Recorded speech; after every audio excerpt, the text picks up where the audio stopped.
আজ বানাবো ফুলকপির পকোড়া। ফুলকপিগুলো ছোটো ছোটো করে কেটে নুন দিয়ে ফুটিয়ে নিয়েছি, একটু ভাপিয়ে নিয়েছি নুন দিয়ে। তাই এবার এটাকে ম্যারিনেট করব, পকোড়া মানে ইয়েটা করব, কোটটা করব কীভাবে সেটা দেখো।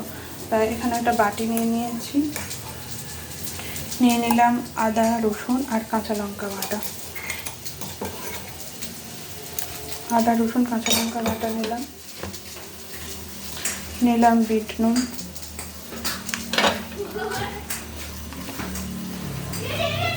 নিলাম গোলমরিচের গুঁড়ো,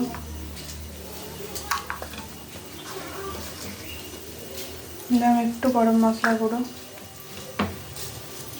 জিরে গুঁড়ো,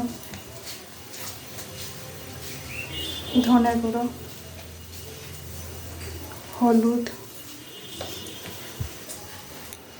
এবার এর মধ্যে দেব লঙ্কার গুঁড়ো, একটু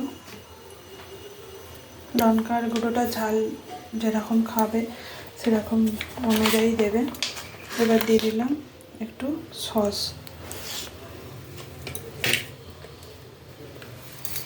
এবার দেব ভিনিগার, ভিনিগার দিলে একটু টক ভাব হবে, তাই দিলাম একটু ভিনিগার।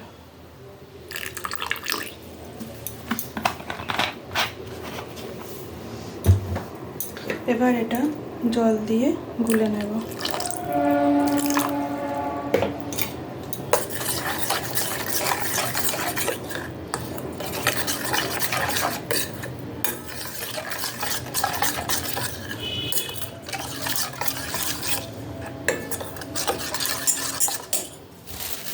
এবার এর মধ্যে দিয়ে দেবো চালের গুঁড়ো,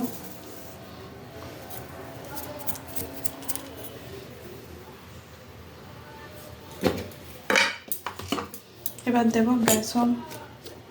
বেসন দিলে এটা টেস্টি হবে ভালো, একটু বেসন দিলাম, দিয়ে এটা আবার এর সাথে গুলে নেব।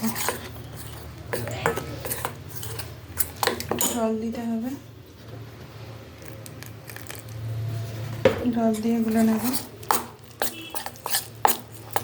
ভালো করে গুলে নিয়ে আসছি, এটা এখন আর কিছু দেব না, আগে গুলে নিই।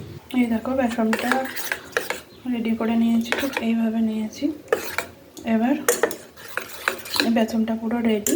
ফুলকপিটার মধ্যে দিয়ে নেব একটু কর্নফ্লাওয়ার, যাতে মুচমুচে হয়, তার জন্য এই যে কর্নফ্লাওয়ারটা দিয়ে ভালো করে মাখিয়ে নিলাম। এর মধ্যে এবার ধনে পাতা আর কাঁচা লঙ্কা কুচিয়ে রেখেছি, দিয়ে দিলাম। এবার এগুলোও দিয়ে দিলাম। এবার এটা ভালো করে মাখিয়ে নেব।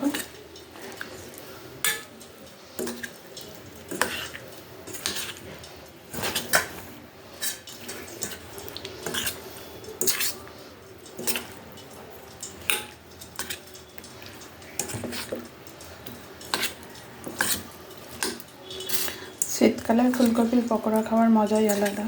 আমরা অবশ্য অন্য সময় খুব একটা খাই না, শীতকালেই ফুলকপি একদম যখন যেটা যে সময় সেটাই খাই। যে এখন সব রকম সবজি পাওয়া যায় সব সময়, সেটা আমাদের বেশি খাওয়া হয় না। শীতের দিনে শীতেই খাই, গরমে যখন যেটা মানে পাওয়া যায় তখন সেটাই খাই। কিন্তু এখনকার তো সব সবজি পাওয়া যায় সব সময়, কিন্তু আমরা সেটা খুব একটা খাই না সেরকম।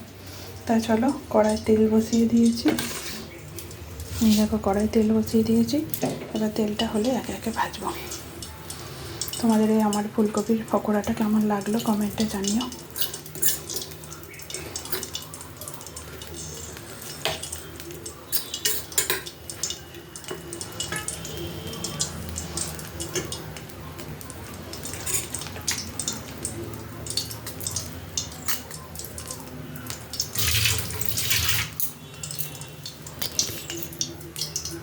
এই দেখো তেল আমার গরম হয়ে গেছে, এবার একটা একটা করে পকোড়া ছেড়ে দেবো। তো চলো ছেড়ে দিলাম। আর আঁচটা কিন্তু কমানো আছে।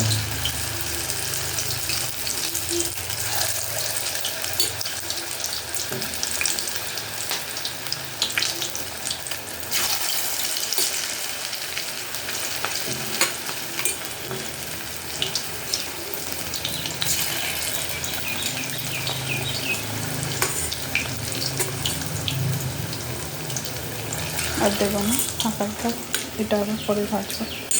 এটা তুলে নিয়ে এটা দেবো। তা চলো ভাজাটা হোক।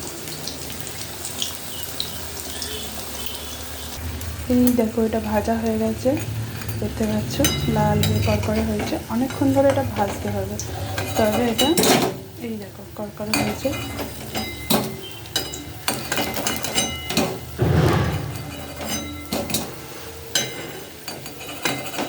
অনেকটা হাতে সময় নিয়ে এটা ভাজতে হবে ধীরে সুস্থে। কড়কড়ে হয়েছে, এবার আবার ছেড়ে দিই এর মধ্যে যেটা আছে, একবার ভাজলেই হয়ে যাবে। তা চলো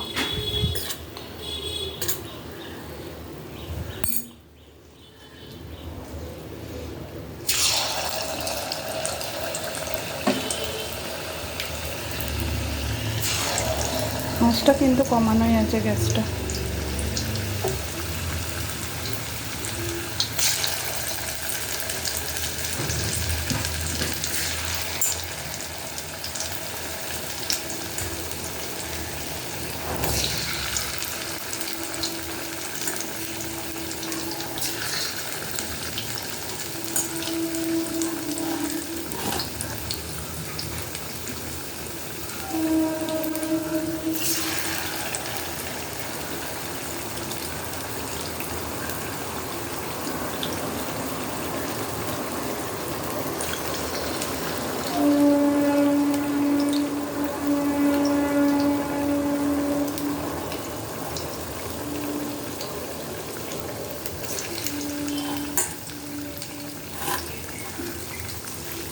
বুঝছো, সব কটা আবার দিয়ে দিয়েছি। চলো ভাজা হোক, তারপরে আসছি।